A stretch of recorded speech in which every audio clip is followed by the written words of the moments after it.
Muy buenas noches, deseando que te encuentres muy bien. Gracias por estar aquí en estos momentos para hacer esta bonita labor que es la enseñanza. El día de hoy, ¿qué te voy a enseñar a ti? Bueno, primero me presento. Soy Mateo Ramírez, psicólogo de profesión y en esta ocasión, gracias a esta oportunidad que me desempeño actualmente en este posgrado de la Universidad Iberoamericana en la especialización de neuropsicología y la educación, voy a brindarte esta información tan especial e importante. Voy a hablar acerca de diferentes temas, primeramente la corteza cerebral, el procesamiento cerebral y sobre todo los tipos de agnosia. Ahí es donde me voy a centrar un poco más.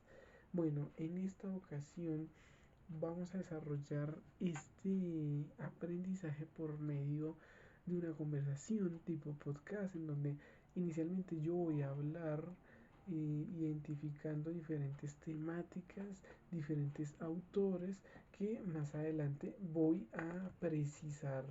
Bueno, comenzando directamente con los autores, ¿qué libros nosotros vamos a tratar?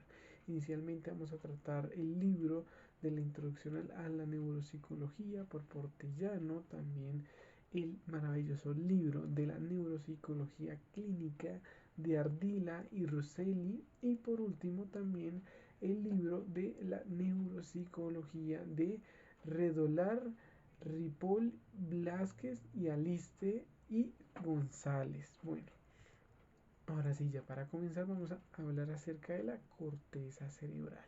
Entonces, la corteza cerebral tiene diferentes segmentos o divisiones, inicialmente lóbulos. ¿Cuántos lóbulos existen? Existen 6 lóbulos, en donde está el frontal, parietal, temporal, occipital y no, esos son todos, sí.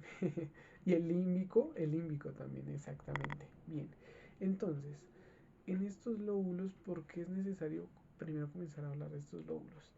Más adelante, cuando precisen las agnosias, nos vamos a dar cuenta exactamente las funciones de cada agnosia cuando se vienen afectadas, en qué lóbulos vienen afectados directamente. Entonces, el lóbulo frontal, ¿para qué nosotros los seres humanos lo utilizamos? ¿Qué nos dicen los documentos? Los textos nos dicen que nos sirve este lóbulo frontal para planificar, ejecutar diferentes comportamientos ya aprendidos. Por ejemplo, el lenguaje, montar bicicleta, aprender una receta y ejecutarla es algo muy importante. ¿Qué hace parte del lóbulo frontal? La corteza motora. Entonces, este lóbulo frontal nos ayuda a nosotros en la parte motora. Después de esto continuamos con el lóbulo parietal.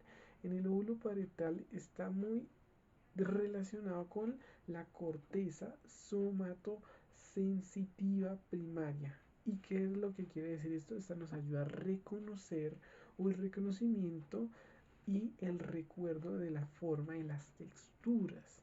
Vamos a darnos cuenta que en las diferentes agnosias más adelante vamos a precisar y vamos a traer a colación este lóbulo parietal. Después de esto continuamos con el lóbulo temporal que muchos lo conocen como el lóbulo de la memoria y efectivamente este lóbulo más allá de estar relacionado con la memoria, está directamente relacionado con la parte auditiva de los seres humanos. Por ejemplo, en la comprensión y reproducción del lenguaje, la memoria visual y sobre todo la memoria declarativa. ¿Cuál es esta memoria declarativa? Es la memoria fáctica. Bien, y por último nos encontramos con el lóbulo límbico. Este lóbulo límbico fácilmente lo podemos catalogar con la corteza visual primaria, que directamente la desarrollamos con el sentido de la vista y el sentido de nuestros ojos. Listo. Después continuamos nosotros ya precisando en la corteza cerebral, vamos a hablar acerca del procesamiento cerebral. Entonces, ¿qué es lo que pasa en este procesamiento cerebral? Pasa algo muy bonito y esto yo lo desarrollo como una computación. ¿Cómo sirve esta computación? ¿Cómo servimos nosotros como computadores? Aquí nosotros podemos hablar de un input y un output. ¿Qué es lo que quiere decir esto? Por ejemplo, este primer autor en el que nosotros nos vamos a centrar nos afirma que existe este procesamiento cerebral y también obviamente información por medio de tres cosas muy centrales. El primero, el procesamiento de entrada. Tiene que existir una entrada, unos datos directamente para que nuestro cerebro y obviamente mediante sus áreas primarias sensoriales lo empiecen a recibir. Después de eso existe el procesamiento central. Ahí es donde entra la neuropsicología cognitiva, que ya es la en donde nosotros ya empezamos a comprender este tipo de información que nosotros vamos a estar siempre en continuo movimiento de adquisición de datos. Y por último, el procesamiento de salida. Este procesamiento de salida, ya así como yo lo decía, es el output, es lo que yo realizo después de ya procesar esta información. ¿Cómo nosotros lo podemos colocar en la colación un ejemplo muy práctico? En cuanto a nuestra vista, ¿qué es lo que pasa? Un arquero, un portero de fútbol, ¿qué es lo que tiene que recibir? Entonces, en este ejemplo está el portero, hay un delantero al frente, el delantero le tira un balón y efectivamente, ¿qué tenemos? El procesamiento de entrada. Hay una persona, distingue que es un deportista y tiene un balón. Le va a pegar al balón, el balón se acerca hacia mí. Ahí ya empezamos con el procesamiento central, el procesamiento en donde nosotros empezamos de manera cognitiva a resolver estos datos que nos están llegando. Entonces claramente nos damos cuenta que es un balón, que es una persona, la velocidad que viene y evidentemente pues está mayormente utilizada nuestra parte de la vista con el lóbulo límbico. Bien, perfecto. Luego de eso está el procesamiento de salida. ¿Qué es lo que tiene que hacer el portero? Anticiparse y obviamente estirarse o realizar algún movimiento central. Y aquí también tenemos el lóbulo frontal en cuanto al movimiento y el aprendizaje al resolver o al realizar diferentes acciones repetitivas del entrenamiento del mismo portero, en donde efectivamente tapa o ataja este mismo balón. Bien, después de ello, ahora sí continuamos con los tipos de agnosias. Entonces, ¿qué son las agnosias? Las agnosias directamente desarrolladas por el libro de neuropsicología de Redolar y Ripoll nos indica que la agnosia es una alteración en la capacidad para reconocer un estímulo previamente aprendido, que se produce como consecuencia de una lesión o disfunción cerebral en ausencia de una alteración cognitiva global y sin que estas alteraciones se puedan explicarse por una afección de las áreas sensoriales primarias o en las vías sensoriales periféricas. Bueno, perfecto. Teniendo en cuenta este contenido, esta manera de decirnos qué significa esta agnosia, hay que tener claridad en dos cositas. Primero, nos habla aquí de una alteración, una lesión física o algo que directamente está vulnerando o atrofiando nuestro encéfalo, directamente en diferentes lóbulos. Bien, aquí ya teniendo precisión que la agnosia la podemos catalogar como alteración o lesión en nuestro encéfalo por diferentes aspectos, pues aquí ahora sí podemos entrar en los tipos de agnosias. Entonces, el primer tipo de agnosia, ¿cuál es? Exactamente hay una, dos, tres, cuatro, cinco agnosias o tipos de agnosias. Primeramente está la agnosia visual, luego la auditiva, la somatosensorial y las olfatorias. Bien, vamos a centrarnos en los tipos de agnosias visuales. ¿Qué tipos de agnosias visuales encontramos en nuestra vida normal o en algún tipo de experiencia que nosotros hayamos tenido en algún momento y no las habíamos podido catalogar? Bueno, inicialmente están las agnosias visuales para los objetos directamente. Aquí nos indica que la agnosia visual es desarrollada en relación a una vulneración al reconocimiento de objetos. ¿Qué pasa? Existen otros tipos de agnosias, pero visuales. Tenemos la agnosia visual asociativa, que consiste en la alteración o en el bajo, reconocimiento de la información visual. Algún ejemplo práctico, está en un grupo de personas, pongamos 3 personas, 2 de ellas no tienen ninguna agnosia visual asociativa y una de ellas sí. Dos de estas personas que no tienen ninguna alteración ven a lo lejos un oso de color gris, pero es un peluche. ¿Qué pasa con esta persona que tiene esta agnosia visual asociativa? Puede o no reconocer este oso como dos facetas. Uno, no puede reconocer el oso, o dos, no puede reconocer que el oso sea falso o no sea real. Listo.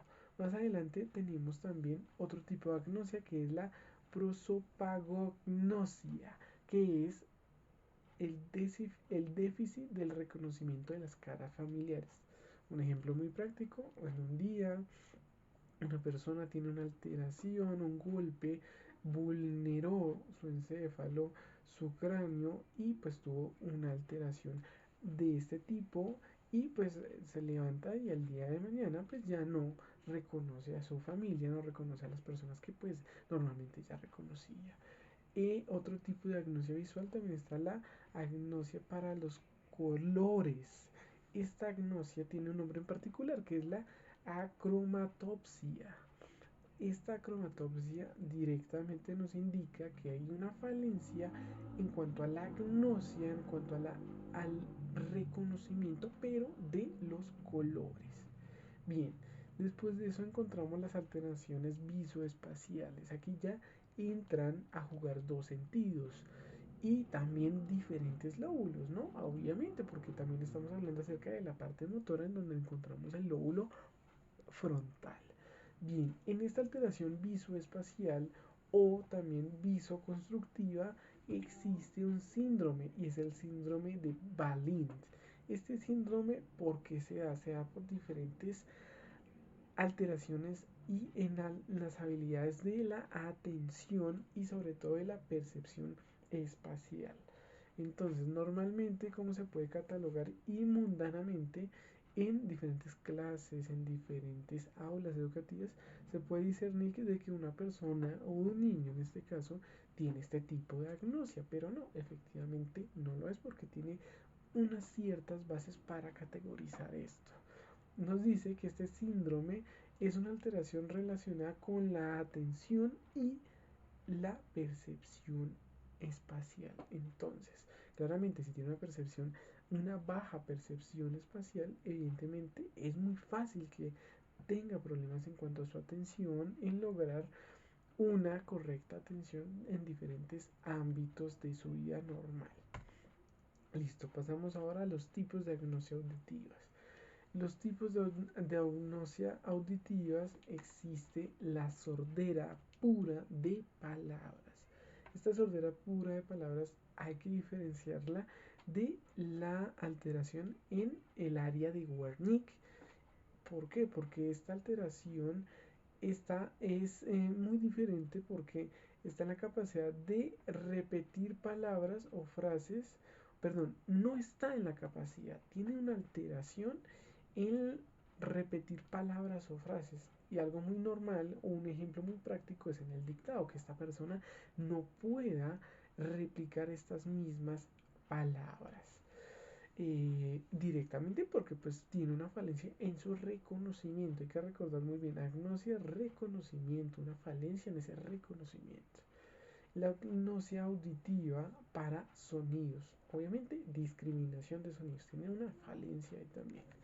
La amusia, ¿qué significa esto? Es la imposibilidad de reconocer tonos y ritmos. Esto claramente se puede detallar con las personas que tienen o que, bueno, en realidad tienen esta agnosia si no pueden disfrutar en algún momento la música, no podrían disfrutarla porque evidentemente nos dicen que no pueden reconocer tonos ni ritmos. Y también tenemos acá otro tipo de agnosia que es la agnosia táctil. En esta agnosia táctil también surge otro tipo de agnosia o subagnosia, por así decirlo, que es la asomatoagnosia, que es la incapacidad de reconocer una parte del cuerpo. Entonces, ejemplo, una persona que tiene esta agnosia claramente no podría reconocer su propia mano, un brazo o cualquier parte de su cuerpo. Y finalmente nos encontramos con la agnosia olfativa. Este tipo de agnosia olfativa claramente pues está en alusión a el sentido del olfato, en una baja o en una alteración al reconocer olores, al reconocer también de una cierta manera pues gustos, porque está muy relacionada este sentido y también por medio de los lóbulos está muy estrictamente relacionada. Y ya para culminar, deseando una agradable noche, agradable mañana en el día y en el momento que te encuentres el día de hoy.